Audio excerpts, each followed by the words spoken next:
Today, I will be addressing a school board that is pro-choice and promoting abortion as a viable means of birth control.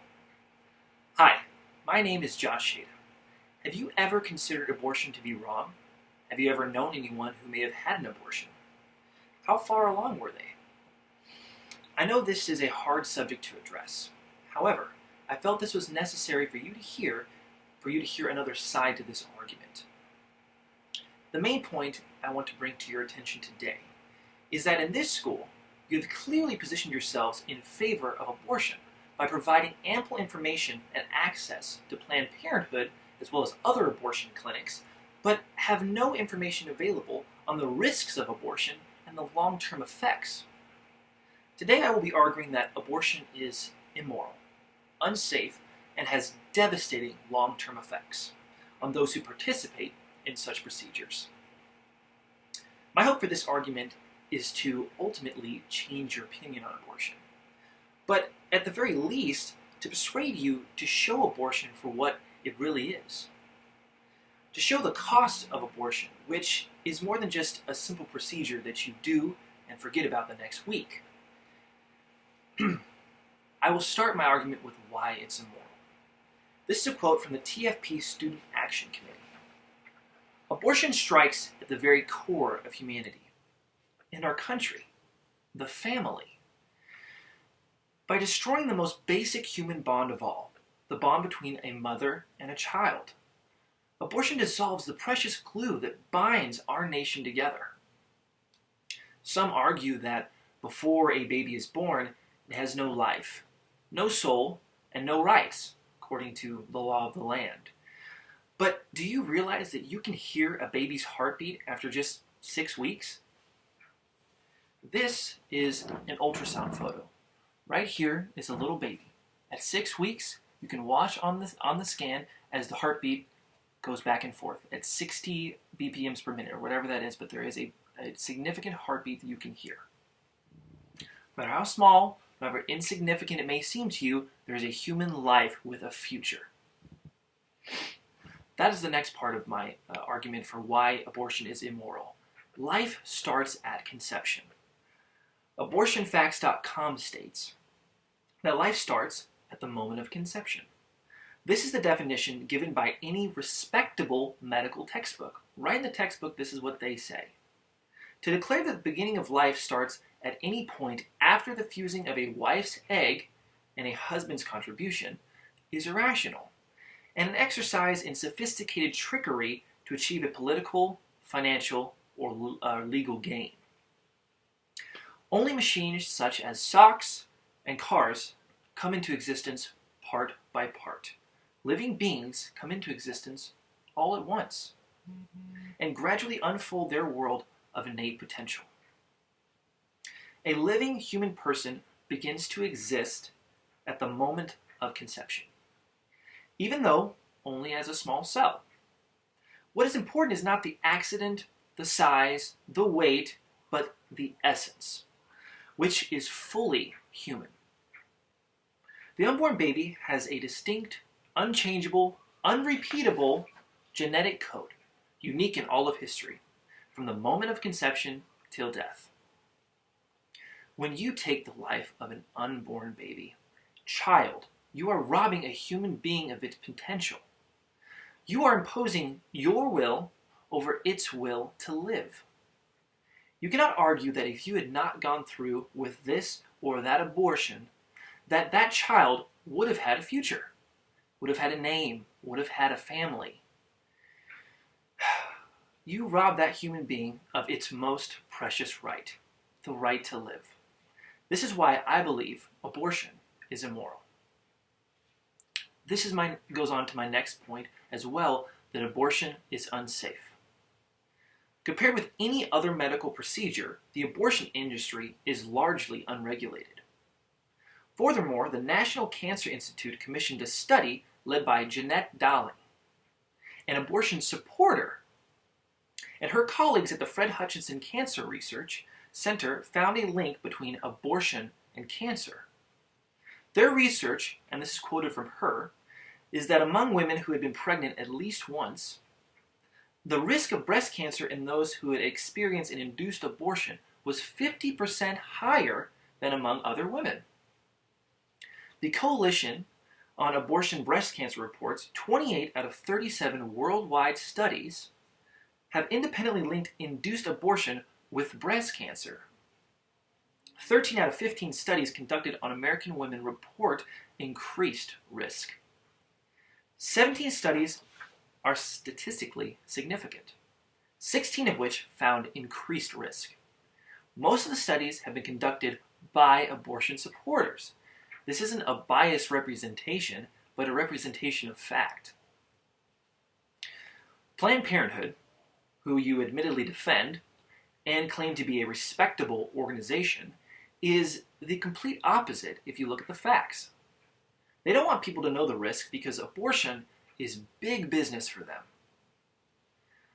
Planned Parenthood claims that the 665 clinics run by its affiliates provide a wide range of health care as justification for taxpayers providing more than 40% of their funding. And that abortion is a small proportion of their services. Yet data shows that Planned Parenthood is the country's largest abortion provider, with affiliates performing more than 300,000 abortions per year, which amounts to approximately 1 out of every 3 in the country.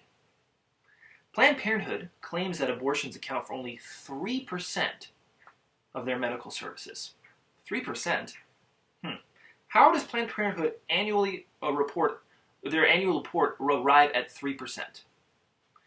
They count each discrete clinical interaction as a separate medical service, meaning simple tests or just a routine checkup is given the same weight as surgical or chemical abortions.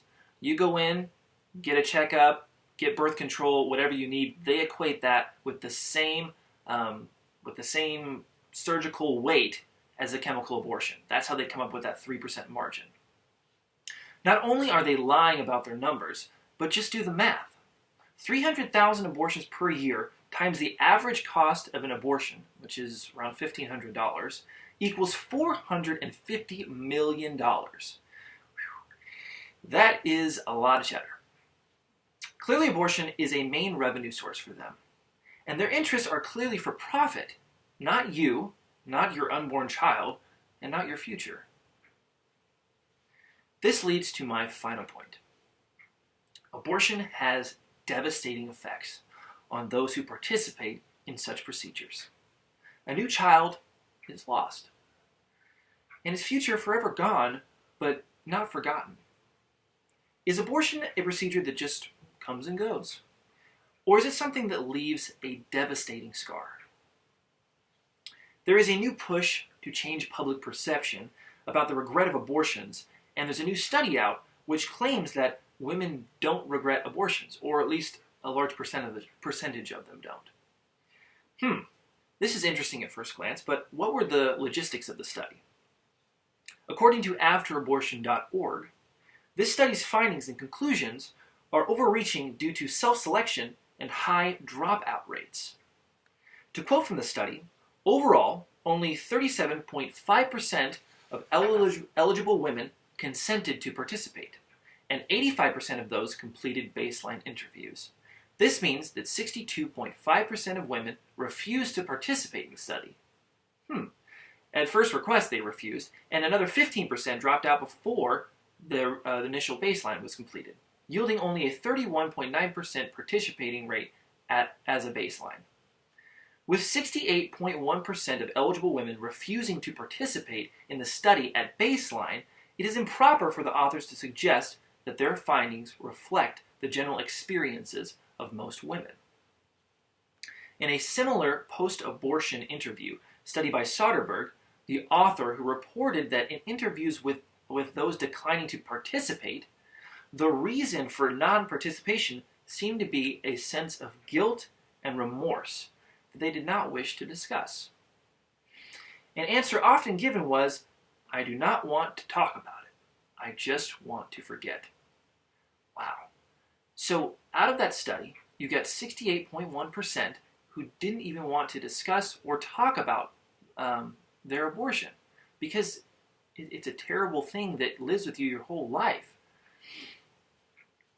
So can you honestly tell me that after giving up a child, taking its life away as if it meant nothing, that a mother will have no long-term emotional effects?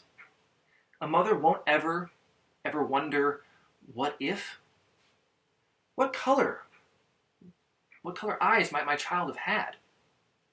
20 years down the line, would she ever wonder what kind of person her child may have become?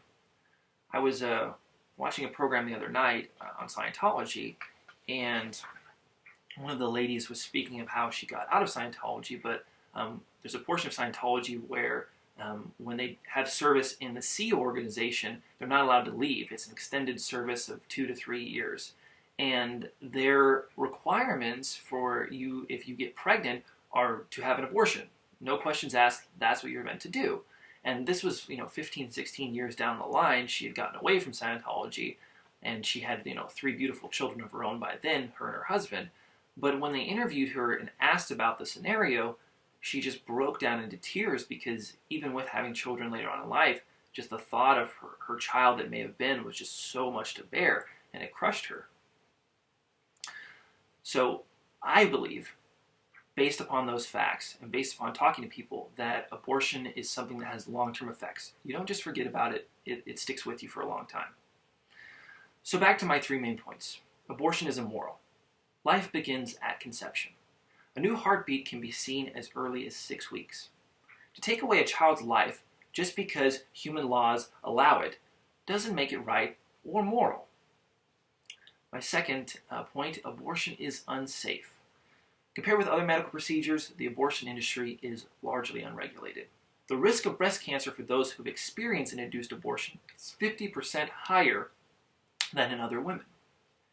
Planned Parenthood, the leading provider of abortions, is a fraud that is only out for profit at the expense of its patients. And my third point, abortion has devastating long-term effects. Abortion destroys a beautiful bond between a mother and a child. A bond that isn't forgotten and can't be replaced. Abortion is not a simple procedure that you will forget about in a month or two. It is a terrible injustice that you will regret the rest of your life. After hearing all of these facts that I have presented to you, I hope I have persuaded you to see more than just molecules and atoms, but a living, breathing, spirit-filled human child that has a future and a right to a voice. This is why I am urging you to show the facts behind abortion and the long-term effects that come with it. Thank you for your time.